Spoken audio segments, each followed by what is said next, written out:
حضرت عبداللہ ابن عمر رضی اللہ تعالیٰ عنہ بیمار ہو گئے، شدید علیل تھے، طبیعت مبارک میں کمزوری آ گئی، کچھ کھانے کو دل نہیں کرتا تھا، گھر والے بار بار کہتے کچھ کھا لیجئے کچھ کھا لیجئے، نہیں کھاتے تھے۔ بالآخر حضرت نافع آپ کے غلام تھے، ان سے کہنے لگے کہیں سے مچھلی مل جائے نا تھوڑی سی تو میں کھاؤں گا۔ تو کہتے ہیں میں سارے مدینے میں ڈھونڈتا رہا، مچھلی نہ ملی، اگلے دن بھی ڈھونڈی تو نہ ملی، تیسرے دن بھی ڈھونڈی تو نہ ملی، تو فرمانے لگے یار بس چھوٹی سی خواہش ہے، کوئی فرض نہیں ملتی تو رہنے دے۔ کہتے ہیں چوتھے دن مچھلی مل گئی، میں 1.5 دینار کی مچھلی لایا، لا کے حضرت عبداللہ ابن عمر رضی اللہ تعالیٰ عنہ کے سامنے جو مچھلی رکھی تو آپ نے لقمہ روٹی کا توڑا تھا، مچھلی کو لگانے لگے کہ دروازے پہ فقیر نے آ کے آواز دی کچھ کھانے کو دو۔ تو حضرت عبداللہ ابن عمر نے روک لیا اور ہنسے۔ کئی دفعہ دے ہم بھی دیتے ہیں پر ہمارا چہرہ دیکھنے والا ہوتا ہے، اتنے ہم غصے میں ہوتے ہیں دے دیتے ہیں، لیکن جو تھلوٹیں ہوتی ہیں نا چہرے والی وہ گنی نہیں جاتی۔ ہنسے، فرمایا دیکھو میرا اللہ کتنا کریم ہے، وہ مجھے بچانا چاہتا، اٹھا بار دیا جا کے۔ تو خادم اب حکم کا پابند تھا، وہ لیت اللہ تو کر نہیں سکتا تھا، وہ گیا اور جا کے دے آیا۔ فقیر جب سارے محلے سے آٹا اکٹھا کر لیتے ہیں تو پھر ایک جگہ جا کے بیچتے بھی ہیں۔ دے آیا، وہ 2 گلیاں آگے گزرا تو میں پیچھے دوڑا گیا، میں نے کہا سچ بتا کھانی ہے کہ بیچنی ہے؟ وہ کہنے لگا جو بھی سبب لگ جائے کر جاؤں گا، آپ نے دے جو دی ہے۔ تو کہتا ہے میں نے اسے کہا کہ یہ 1.5 دینار کی میں نے خریدی تھی، اگر تو 2 دینار کی مجھے بیچ دے تو آج کل مچھلی مدینے میں مل نہیں رہی تو میں اپنے آقا کو دے دوں گا، وہ یہی کھائیں گے، بیمار ہیں۔ تو کہنے لگا جی بسم اللہ، مجھے کیا اعتراض ہے، 2 دینار مل رہے ہیں، 1.5 کی مچھلی، اور 1.5 کی بھی کسی نے نہیں خریدنی تھی، اب تو پک گئی۔ فرماتے میں نے 2 دینار اس کو تھمائے، وہ مچھلی اس سے خریدی اور خرید کر کے میں لا کے حضرت عبداللہ ابن عمر کے سامنے دوبارہ رکھی۔ تو فرمایا یہ کیسے آ گئی؟ میں نے کہا حضور 1.5 کی خریدی تھی اور پھر فقیر کو دے دی، اب اسی سے میں 2 دینار کی خرید کے لایا ہوں، آپ قبول فرمائیں۔ تو فرمانے لگے تم نے اچھا نہیں کیا، اب اس طرح کرو 2 دینار بھی اسے دے اور مچھلی بھی واپس دے آؤ۔ عرض کی حضور کیوں؟ فرمایا تم نے قرآن نہیں پڑھا؟ حضور پڑھا ہے۔ فرمایا رب فرماتا ہے لن تنالوا البر حتی تنفقوا مما تحبون، تم بھلائی کو اس وقت پہنچو گے جب اپنی پیاری چیز راہ خدا میں خرچ کرو گے۔ امام غزالی نے لکھا ہے، فرمانے لگے دیا تو وہ حضرت نافع کہتے ہیں میں دینے گیا، دے کے واپس آیا تو کچھ پریشان تھا کیونکہ مجھے بھی 4 دن ہو گئے تھے نا تلاش کرتے، تھوڑی طبیعت میں مایوسی تھی کہ اتنی محنت سے میں نے لایا اور آپ نے واپس کر دی۔ تو حضرت عبداللہ ابن عمر نے مجھے قریب بٹھایا، پھر مجھے تھپکی دی، فرمانے لگے پتر میں نے ویسے بھی کبھی جھوٹ نہیں بولا اور آج کل تو میں ویسے ہی بیمار ہوں، ٹائم ہی نہیں، وقت ہی نہیں، موقع ہی نہیں جھوٹ بولنے کا، میں تجھے سچ بتاؤں مجھے مچھلی کھا کے اتنا سکون نہیں ہونا تھا جتنی اللہ کے راستے میں خیرات کھا کے مجھے سکون ہوا۔ تو تجھے تو میری راحت سے غرض ہے نا کہ مجھے راحت کیسے ہوتی ہے، تو مجھے سکون ملا ہے راہ خدا میں دے، میں نفسانی خواہش پوری کر لیتا تو یہ میرا نفس کل پھر مجھ سے مچھلی مانگتا، پرسوں کہتا نہیں چھوٹے گوشت کی یخنی بھی چاہیے۔ ہم لوگ الجھ گئے ہیں، بہت بڑے قیدی ہیں اپنے آپ کے، بڑے قیدی ہیں، سارا دن اپنی خواہشات کی تکمیل میں بھاگے رہتے ہیں، بڑے بڑے سونے نوجوان۔ میں ان پہ تنقید نہیں کرتا، مجھے ان پہ ترس آتا ہے، جب میں رات کے اندھیروں میں انہیں ٹیلی فون لے کے چوکوں میں کھڑے دیکھتا ہوں تو مجھے رحم آتا ہے۔ میں کہتا ہوں دیکھو نفس کی خواہش کے پیچھے یہ کیا مثلا آخر کیا ہے اس میں، ایک عورت کے پیچھے تباہ کر لیا اپنے آپ کو، یعنی زیادہ سے یہ کوئی مقصود ہے، یہ کوئی مقصد حیات ہے جس کو مقصد بنا لیا ہے؟ میرے عزیز بات کو سمجھ لیں، اتنا خوبصورت آدمی ہے اور اتنا اس کا اونچا قد کاٹ ہے، اور کیا کس کے پیچھے یہ بھاگا ہوا ہے؟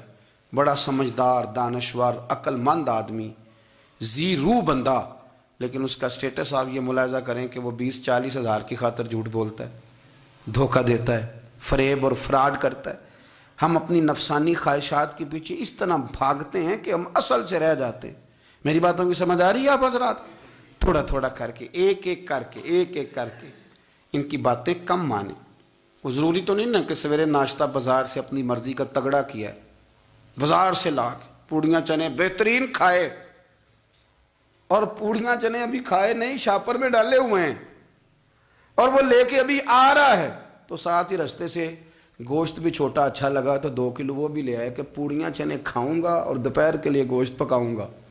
وہ پہلے یہ تو کھا لے صاحب، اس سے تو نجات پا لے۔ یہ پتہ نہیں ہضم ہوتا ہے کہ کچھ اور کرتا ہے تیرے ساتھ، لیکن وہ گوشت بھی ساتھ لے آیا۔ یعنی ٹیبل پہ، ناشتے کے ٹیبل پر بیٹھ کے فیصلہ ہو رہا ہوتا ہے کہ ہم نے کیا کھانا ہے، ہم نے کدھر جانا ہے۔ سنگیو یاد رکھو، باتوں کو سمجھو اور غور کرو۔ یہ تھوڑا تھوڑا کر کے جب ہم چھٹکارا حاصل کرنے کی کوشش کریں گے نا، چھٹکارا حاصل کرنے کی، کئی جگہ سے، کسی جگہ سے اگر آپ کو تنبیہ ہوتی ہے نا، تنبیہ، اس میں بھی بڑا مزہ آتا ہے، اس میں بڑا۔ ہمارے ایک بزرگ تھے، تو ایک دن نا میں گیا تو کہنے لگے الحمدللہ آج میں بڑے سکون میں ہوں۔ میں نے کہا جی وہ کیا ہوا؟ کہنے لگے میں اپنے آپ کو بڑا پیر صاحب سمجھنے لگ گیا تھا۔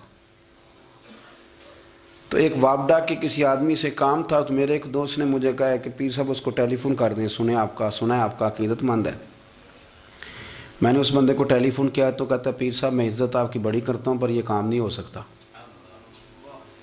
کہتے ہیں جب اس نے مجھے کہا ہے نا تو کچھ بھی نہیں، تو مجھے بڑا مزہ آیا ہے، ورنہ میرا تو نفس پھول گیا تھا۔ میں تو سمجھتا تھا کہ جو میں کہتا ہوں ویسے ہی ہو جاتا ہے۔ کہتے اس نے تھوڑا سا نا مجھے لیول میں کیا ہے، مجھے مزہ آیا۔ یہ لوگ نا اپنے اوپر بوجھ ڈالتے تھے، یہ تھوڑا تھوڑا پیچھے ہٹتے تھے، یہ سمجھتے تھے کہ اس طرح تو ہماری تکمیل رہ جائے گی۔ صبح سے شام تک اگر اسی نفس کی باتیں مانتے جائیں گے تو خرابی کرے گا۔ دولت کا نشہ ہے بھائی، دولت کٹھی کرنے والا کسی جگہ سیر نہیں ہوتا، حسن کا نشہ ہے، حسن کا نشہ ہے۔ حضرت ابوبکر شبلی رحمۃ اللہ علیہ فرمایا کرتے تھے جو تیری بیٹی کو خوبصورت سمجھ کے اس کے ساتھ نکاح کرنا چاہے اسے بیٹی نہ دینا۔ حضرت جی کیوں؟ فرمایا حسن تو تھوڑے دن کے بعد ختم ہو جائے گا، پھر وہ اس کی قدر نہیں کرے گا، وہ تو کہیں اور منہ مارتا پھرے گا۔ حضرت ابوبکر شبلی رحمۃ اللہ تعالیٰ علیہ کی بیٹی خوبصورت تھی، ایک نوجوان کہنے لگا میرا نکاح کر دیں۔ آپ فرمانے لگے پتر تو 1 مہینے کے بعد آنا، کر دوں گا۔ بڑی موٹی تازی خوبصورت صاحبزادی، تو حضرت نے اسے دوائی کھلائی، اسے پخانے لگ گئے۔ جو پخانہ کرتی ایک مٹکے میں سنبھال دیتے۔ تھوڑا وقت گزرا تو وہ ہڈیوں کا پنجر بن گئی، مہینے بھر میں دست اتنے آئے کہ کمزور ہو گئی۔ تو ابوبکر شبلی 1 مہینے کے بعد نوجوان کو بلایا، فرمایا ادھر آ تیرا نکاح کروں۔ بچی دکھائی تو وہ کمزور بستر پہ پڑی، فرمایا شادی کر۔ کہنے لگا اس سے نہیں میں نے کرنی۔ فرمایا یہ وہی ہے؟ کہنے لگا جی نہیں۔ فرمایا تو کہتا تھا مجھے عشق ہے، کدھر گیا تیرا عشق؟ کہنے لگا حضرت صاحب آپ کیسی بات کر رہے ہیں؟ فرمایا ادھر آ۔ پھر وہ مٹکا جس میں گند رکھا تھا وہاں لے گئے، فرمانے لگے تیرا اس کے ساتھ عشق تھا، یہ ہے تیرا عشق۔ فرمایا اسے تو میں 4 دن روٹی کھلاؤں گا پھر تندرست ہو جائے گی، لیکن میں دیکھنا چاہتا تھا کہ تو میری بیٹی سے پیار کرتا ہے یا اس کے چہرے پہ آنے والی کچھ وقت کے لیے سرخی سے پیار کرتا ہے، اس لالی سے پیار کرتا ہے جو جوانی کے وقت بچوں اور بچیوں پہ آتی ہے۔ کس چیز کے دل دادا؟ یعنی کیا مطلب؟ نفس کی غلامی، سراسر غلامی، اور پلٹ پلٹ کے اور بڑے بڑے سیانے بندے چھوٹی سی خواہش کے لیے، بڑا سمجھدار آدمی، بڑا سیانا بندہ۔ میں ایک بڑے بزرگ عالم تھے، میں ایک دفعہ ملنے گیا تو پائے پکا رہے تھے، خود پائے پکا رہے تھے، تو وہ بڑے پیار کی بات ہوتی ہے نا جی، تو تامت باندھی ہوئی اور بڑی جناب خستہ حالی، اور وہ پائے پکا رہے ہیں۔ تو میں نے ان سے کہا، میں نے کہا حضرت جی پائے تو کسی اور نے بھی پکا لینے تھے، آپ بخاری لے کے بیٹھتے، چلو میری طرح کا کوئی بندہ آپ سے استفادہ بھی کر لیتا۔ اب پائے آپ لائیں گے، پھر پکائیں گے، پھر آپ کھائیں گے، تو یہ تو 24 گھنٹے آپ کسی کام میں گزر جائیں گے۔ تو یہ ایک چھوٹی سی خواہش کے لیے، میں کسی چیز کو حرام نہیں کہہ رہا، قرآن پاک کی جو آیت پڑھی ہے صرف اس کی تفسیر آپ کے سامنے عرض کر رہا ہوں۔ ہماری خواہشات ماں پالتی ہے، آپ کو نہیں پتہ کتنے دکھ سہتی ہے۔ میں ان ماؤں کو جانتا ہوں جو بیٹے کے حصوں کی مار بھی اس کے ابے سے کھاتی ہیں، مار کھاتی ہیں وہ۔ ایک خاتون ایک کان سے سنتا نہیں، میرے پاس ایک دفعہ آئی، کہنے لگی 60 لگ گئی سی، کوئی دعا کر دیں یا کوئی وظیفہ پر، ڈاکٹر کہتے ہیں ٹھیک نہیں ہو سکتے۔ میں نے کہا باجی صحیح بتاؤ مسئلہ کیا ہے؟ کہنے نہیں کچھ بھی نہیں، مسئلہ کیا ہونا ہے، پتر غلط نکل آیا ہے، اس کا باپ روز مارتا ہے، آج میں آگے گئی ہوں تو اس نے ایک تھپڑ میرے کان پہ مار دیے، تو پردہ پھٹ گیا۔ مائیں مار کھاتی ہیں، لیکن وہ پتر جس کو بڑی محنت سے پالا ہے وہ جوان ہوتا ہے تو اماں سے کہتا ہے تجھے چھوڑ دینا ہے، پر جس لڑکی سے میرا ٹیلی فون پہ رابطہ ہے اسے نہیں میں نے چھوڑنا، وہ نہیں چھوڑ سکتی، ہر شے کچل جاتا ہے وہ۔ اماں کبھی لیٹ کے رات کو سوچتی ہے کہ یہ تو میری کل کمائی تھی، میں تو آج بھی اس کے حصے کے تھپڑ اپنی گالوں پہ برداشت کر رہی ہوں، تو یہ کدھر گیا؟ اردشیر نام کا بادشاہ تھا، حضرت محدث ابن الجوزی آج سے کچھ 700 سال پہلے لکھتے ہیں۔ اردشیر بادشاہ بڑا خوبصورت تھا، جوان تھا، بڑا عقل مند تھا۔ اس نے اس طرح کیا کہ قریب کی ساری ریاستوں پہ قبضہ کر لیا۔ بڑا عقل مند زیرک تھا، قبضہ ہو گیا۔ ایک بادشاہ بڑا سخت تھا، اس کے ساتھ جب پنجہ آزمائی ہوئی تو اردشیر کہتا ہے اس پہ میرا قبضہ نہیں ہو رہا تھا، اور جب ہم نے ساری ریاستوں نے مل کے اس پر حملہ کیا تو ایک قلعے کے اندر قلعہ بند ہو گیا۔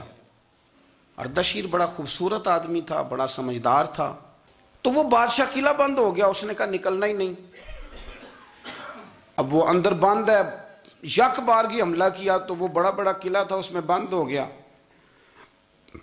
اس بادشاہ کی نا جس پر حملہ کیا، اس کی بیٹی اچانک ایک دن قلعے کی دیوار پہ چڑھی تو اردشیر کے حسن و جمال کو دیکھا تو عاشق ہو گئی،